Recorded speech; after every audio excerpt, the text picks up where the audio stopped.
I'm Bill Kimmer. I'm the managing member of Metro Mortgage Consulting.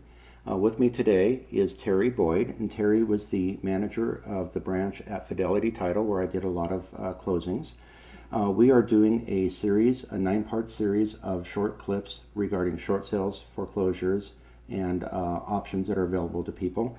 This is section number 8, and what we're going to be talking about is the title point of view. So Terry, Title and escrow. Title and escrow.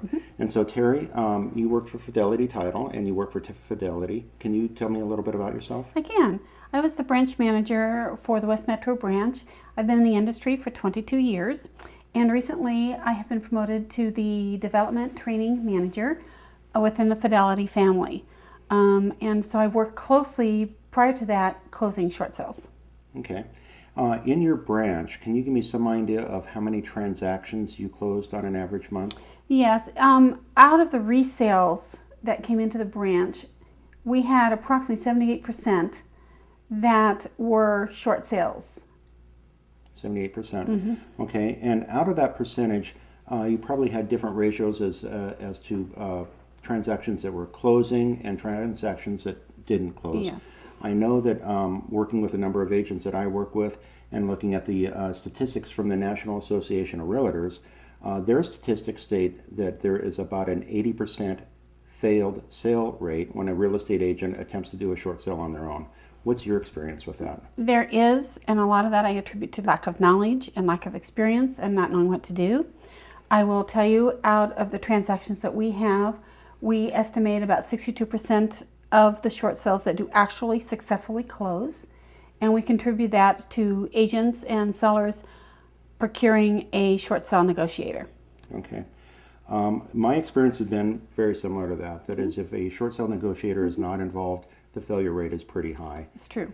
And what I tend to find with that is the fact that real estate agents are, they're real estate agents. They come into the industry to buy and sell real estate and represent sellers and that sort of thing.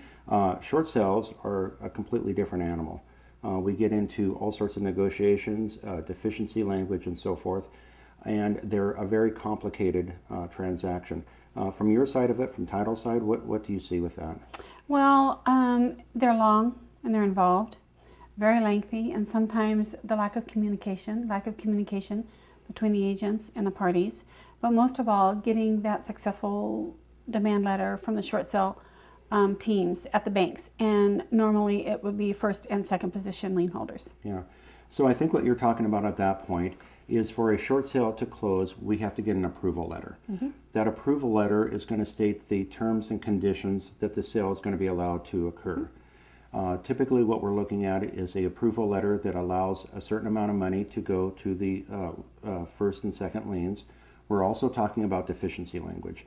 And for the transaction to close, the liens need to be removed, but the deficiency does not need to be taken out. From my perspective, we work very hard to keep the buyer and the seller, and particularly the seller, involved, knowing exactly what the language is looking at and what chances are of deficiencies being released or not released. Do you run into situations where people actually show up to closing and didn't know? It's extremely important, and it's first of all, escrow and title, they cannot negotiate. They're a third-party position. We can't even advise. And so it's good for an escrow officer to have a short sale negotiator be able to do that and communicate that clearly between the parties. But I will tell you that lots of times at the round table, when we bring the buyers and the sellers in to sign the actual documents, buyers and sellers do read, review, and approve the short sale letter. Now, we can't tell them what's in it, what's not in it, what they should look for, what should they not look for. We just ask them to read, review, and approve. Now, in there, if it states that the lender has the right to come after them for the deficiency amount, I've seen the seller say, I'm not proceeding. I don't like that language, therefore I'm not going forward. And it can fail at the midnight hour. And that can be a situation where the seller hadn't been advised properly as to what the language was and what the possible ramifications were. Correct. Okay. So Terry, as you know, we've been through a number of transactions, and one thing that we do is we set up a email treat, basically, and we send out weekly updates to the buyer, the seller, the listing agent, the buyer's agent, and to escrow. Yes. Advising you as to where we are in the transaction, what's going on, and we also very clearly talk about the language that comes out in the approval letter and so forth. From your perspective, how helpful is it getting these weekly updates on what's going on? Well, that's extremely helpful. It makes it a team situation, which is very important in today's short sales. But more than that, having the short sale letter approval demand up front and quickly, because we need to have a copy of that, and you always provide that. That we don't get that at the last minute. There's no surprises. Also, what a lot of people don't understand is once we have the approval letter, doesn't mean we're approved to close the transaction. Often we have to go through and prepare a HUD, or you prepare a HUD and we send it on. Correct. We work again as a team. You prepare the HUD, I Correct. review it, we make sure it's all in shape. Can you explain a little bit of the things that come up on the final HUD and maybe how it doesn't go with the approval letter and problems that arise from that? Absolutely. Some of them may stipulate in the approval letter that the short sale lender will not approve certain fees. Certain fees that absolutely have to be paid to third parties. We have no control over that. And so we have to adhere to the fees. So sometimes that can be an issue. And we let you know on this HUD, who's going to pay the fees. You communicate to us how they're going to be handled, and we follow the instructions. So when we've done our final HUDs and we get them in, because we have done such a diligent job of looking at the approval letter, making sure our HUDs are in compliance, Yes. our HUDs pretty much sail through, Absolutely. which is not always the case. That's correct. Okay. Not at all. The other thing that comes up, which I know people don't know about, is they come into closing, they sign the papers, they've brought in their money, they think everything is done.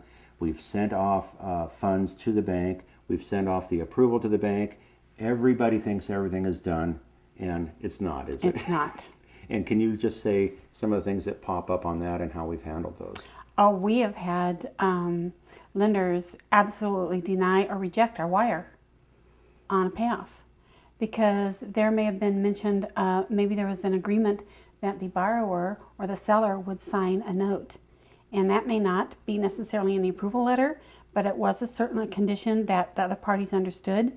And if we're not a party to that, we don't know it, we don't acquire it, and therefore there's no communication. And we go along through the closing thinking everything is fine, and then we get an alert that the lender has rejected our funds. We've also run into situations where they've been over the top, crazy, meticulous on the fact that maybe an approval or a notary stamp wasn't in the right place on something and have pulled it back. And what people don't may not understand is that we basically have a very, very short time period in which to get this corrected. Extremely. And this involves dropping everything, getting the parties to the table, bringing them in. And as you know, this is what we do full time. We're here, and when these crises emerge, we have very tight communications with the seller and the buyer. We have their cell phones. We know where they're at. We have hunted people down at Well, you've at taken conventions. control of that. That's what's been nice for the escrow point of view. Again, we can't negotiate, but you take control. You've, at the last minute, called the other lenders and said, what's the story? And you followed up, you've communicated, and you made sure that they got what they needed so that we could rewire the funds, they'd accept it, done deal. Right.